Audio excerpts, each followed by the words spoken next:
On dit de lui qu'il est le petit prince du rire, bercé par les sketchs de Muriel Robin ou de Pierre Palmade. Il a pourtant suivi une formation de théâtre classique avant de monter sur les planches. Repéré par la télévision et à la radio, il se livre aujourd'hui dans un spectacle autobiographique intime et pudique. Voici maintenant l'invité des 5 dernières minutes. Bonjour Élise. Et cet invité, c'est Vincent de Dienne. Bonjour. Ah là là, c'est trop la classe. C'est trop la classe. Et ben nous, on est trop contents parce que ça fait un bout de temps qu'on vous a repéré et qu'on voulait vous inviter. Et là, ça tombe bien puisque vous présentez votre premier seul en scène. C'est comme ça qu'on dit en français. Ouais. Il est intitulé « S'il se passe quelque chose ». C'est au Café de la Danse à Paris jusqu'à la fin de l'année. Je le disais en vous présentant, c'est un spectacle autobiographique. C'est pas évident de se mettre à nu en scène. Pourquoi vous avez fait ce choix ? Parce que je cherchais, ça m'est venu très naturellement. Je me suis pas dit de quoi je vais pouvoir parler. J'ai senti que ça allait être la matière avec laquelle j'allais pouvoir le plus rigoler, moi. Ma vie, mes trucs, mes conneries, mes bêtises, mes drames, mes trucs un peu, mon côté à côté de la plaque, en même temps mon côté ringard, enfin... Tout ça, je me suis dit, ça va me permettre d'avoir de l'autodérision, parce que j'adore ça, l'autodérision. Oui, il y a de l'autodérision, mais pas seulement, parce que, je le disais, c'est intime, c'est pudique, vous vous mettez à nu, alors, dans tous les sens du terme. Il faut raconter le début du spectacle, quand même. Faut raconter le début? Non, faut pas raconter, il faut dire aux gens de venir voir. Alors, faut leur dire que vous vous mettez à nu dans tous les sens du terme. Ouais, dans tous les sens du terme, on peut le dire comme ça. Bah oui, je fais une entrée un peu... En fait, je m'habille pas dans la loge. C'est pas dans la loge que je m'habille. Voilà, ça c'est un bon teaser. C'est à ce point autobiographique, je crois que vos parents adoptifs ont appris votre homosexualité sur scène. Oui, bah d'ailleurs mes parents adoptifs qui vous embrassent, Élise, parce que j'étais chez eux encore ce matin en Bourgogne. Ben oui, en fait, ils sont venus voir le spectacle et comme j'avais pas envie de m'interdire des choses en me disant j'aime bien jouer à la frontière de la pudeur et de l'impudeur. Ça me passionne, même quand je suis spectateur de films ou de littérature, quand je lis. C'est cette frontière-là qui me rend, je sais pas, qui m'hérisse les poils et qui m'embue les yeux. C'est ça que j'adore. Donc, je flirte avec ça et je me suis dit, je vais pas m'interdire des sujets ou des bons mots ou des réflexions parce que je vais avoir dans la salle mes parents ou d'autres gens, vous voyez. Alors, c'est autobiographique, c'est pas narcissique, et ça, c'est important de le dire. Ah, ça me fait plaisir, ça. Ouais. Et puis vous n'êtes pas privé de jouer d'autres personnages. Il y a une conseillère de Pôle emploi, une vendeuse, un prof de théâtre. Je vous propose qu'on voit un extrait où vous tentez justement de définir votre spectacle, et puis, je dis notre spectacle, moi, je dis pas du tout. Venez, mais jouez avec moi. Le vôtre à vous. Alors là, j'adorerais. Et on en reparle juste après. Si vous êtes attentif, donc vous n'avez pas manqué de remarquer que le texte est en français. Eh oui, mais donc pour cette seule raison, on ne peut pas, raisonnablement pas, parler d'un one-man show, mais plutôt du spectacle d'une solitude. Parce que qu'est-ce qu'un autoportrait?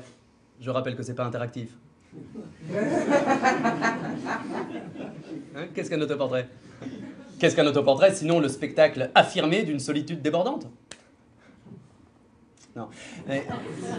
En fait, comme j'ai fait une école de théâtre assez sérieuse, où j'ai appris à jouer les grands textes avec des gens très sérieux, un peu austères même parfois, qui disent Strindberg, ah, Strindberg. Et à qui il faut répondre oui, oui, Strindberg. Tchekhov. Ah, bah Tchekhov, oui. Bon. Faire un one-man show, ce serait bizarre. Si, ce serait bizarre. Ce serait un petit peu comme si un trader surpuissant de la City grattait un tac au tac pendant sa pause déjeuner. Ça ferait pas sérieux.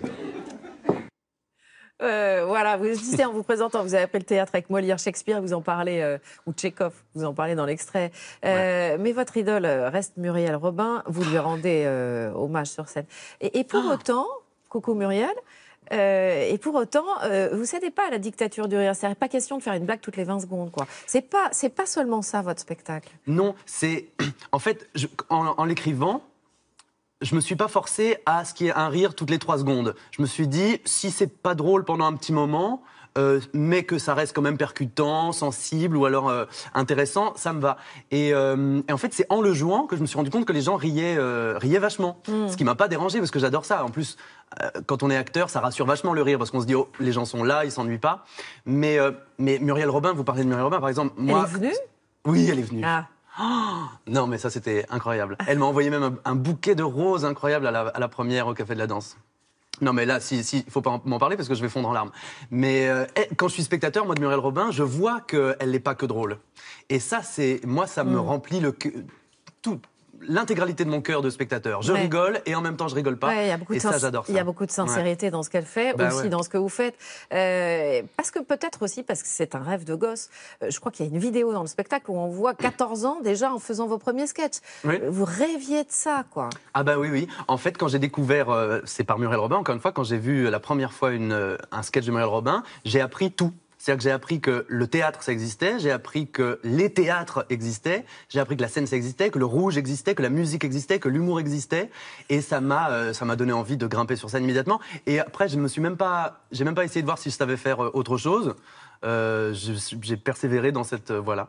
Alors, on signale aussi, on n'a plus beaucoup de temps pour l'interview, Vincent, désolé. Il y a deux bonnes fées qui sont penchées sur votre berceau, François Rollin et Laurent Ruquier. Le premier vous a repéré, il vous a présenté au deuxième. Qu'il est beau. Qui a décidé de vous produire. Donc on les salue. Oui, on les embrasse. Et François joue un spectacle aussi en ce moment à Paris que j'ai mis en scène, qui s'appelle Le Professeur Rollin se rebiffe et qui est une merveille. Eh oui, on en a parlé. Ce spectacle, donc, une chronique sur France Inter, les bios interdites sur Canal+. Il y a beaucoup de choses. On rappelle le texte du spectacle. S'il se passe quelque chose, c'est au Café de la Danse à Paris jusqu'à la fin de l'année. Merci infiniment, Merci Élise. Vincent de Dienne, à très bientôt, d'être venu sur notre plateau.